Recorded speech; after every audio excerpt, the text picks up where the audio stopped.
नमस्कार मंडळी.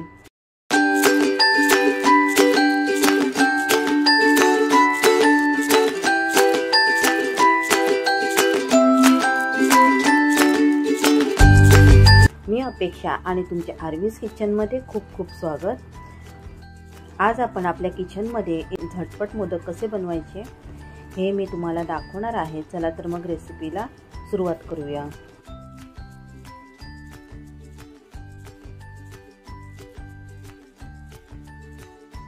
सर्वप्रथम मी गॅसवर एक पॅन ठेवला आहे. त्यामध्ये 1 चमचा साजूक तूप घेऊया. तूप पॅनमध्ये पसरवून घेऊया, म्हणजे आपण सुक्या खोबऱ्याचा चुरा भाजणार आहोत तो पॅनला चिकटणार नाही. आज आपल्याला मंदच ठेवायची आहे.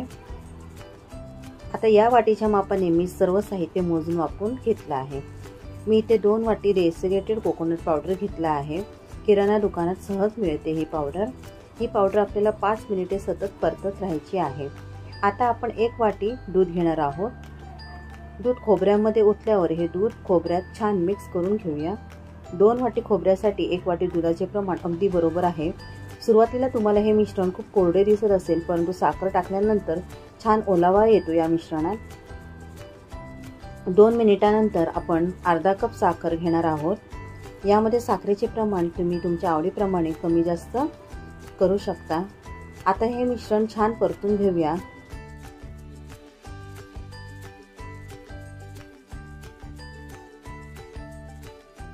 तुम्ही पाहू शकता थोड्याच वेळात साखर बघा छान विरघळली आहे. या मिश्रणात छान एकजीव झाली आहे.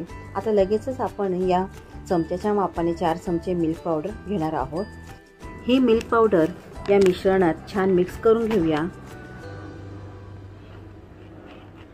या मिश्रणाला पाहू शकता छान चिकटपणा आला आहे. आता हे मिश्रण आपल्या मोदकासाठी तयार झाले आहे, परंतु अजून काही स्टेप बाकी आहेत. या मिश्रणातील अर्धे मिश्रण एका प्लेटमध्ये काढून घेऊया.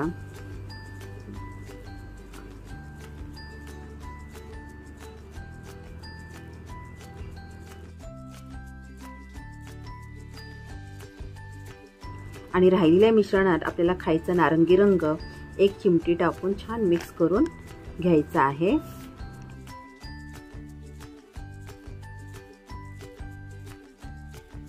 एक ते 2 मिनिटानंतर आपल्या मिश्रणाला छान रंग आला आहे.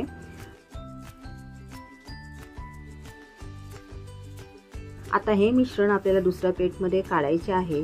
हे मिश्रण 5 मिनिटे थंड करायला ठेवूया.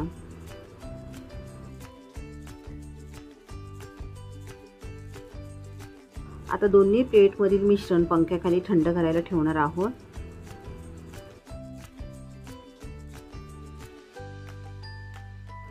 आता आपण मोदक बनवायला सुरुवात करूया. हा मोदकाचा साचा घेतला आहे. याला मी तूप लावून घेते. तूप लावल्यामुळे मोदकाला छान सुगंध येतो. आता या मोदक पात्रात बदामाचे काप ठेवले आहेत. तुम्ही तुमच्या आवडीप्रमाणे केसर, पिस्त्याचे काप तुम्ही याच्यामध्ये ठेवू शकता.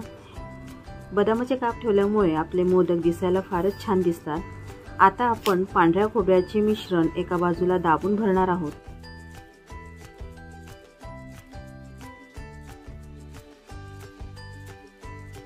त्यानंतर दुसऱ्या बाजूला नारंगी मिश्रण दाबून भरणार आहोत.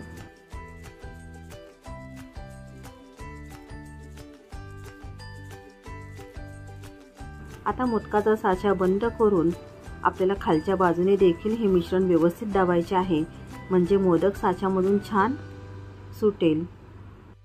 आता साचा उघडून अगदी हलक्या हाताने मोदक हातावर घेऊया. इथे पाहू शकता अगदी मऊसूत मोदक तयार आहे. हा मोदक जिभेवर ठेवताच विरघळतो, इतका मऊसूत आणि चविष्ट झाला आहे.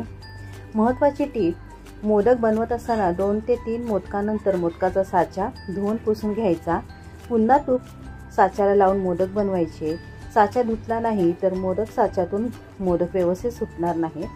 इथे 2 वाटी खोबऱ्यापासून आपले 21 मोदक तयार झाले आहेत. तुम्हाला जर माझी आजची रेसिपी आवडली असेल तर नक्की लाईक करा. जास्तीत जास्त तुमच्या मित्रमंडळींना, नातेवाईकांना शेअर करा. तसेच अजूनही आपल्या चॅनलला सबस्क्राईब केलं नसेल तर नक्की सबस्क्राईब करा. तसेच बेल आयकॉनला प्रेस करा, म्हणजे अशा नवनवीन रेसिपी घेऊन येईल त्या रेसिपीचे नोटिफिकेशन तुमच्याजवळ येईल. धन्यवाद.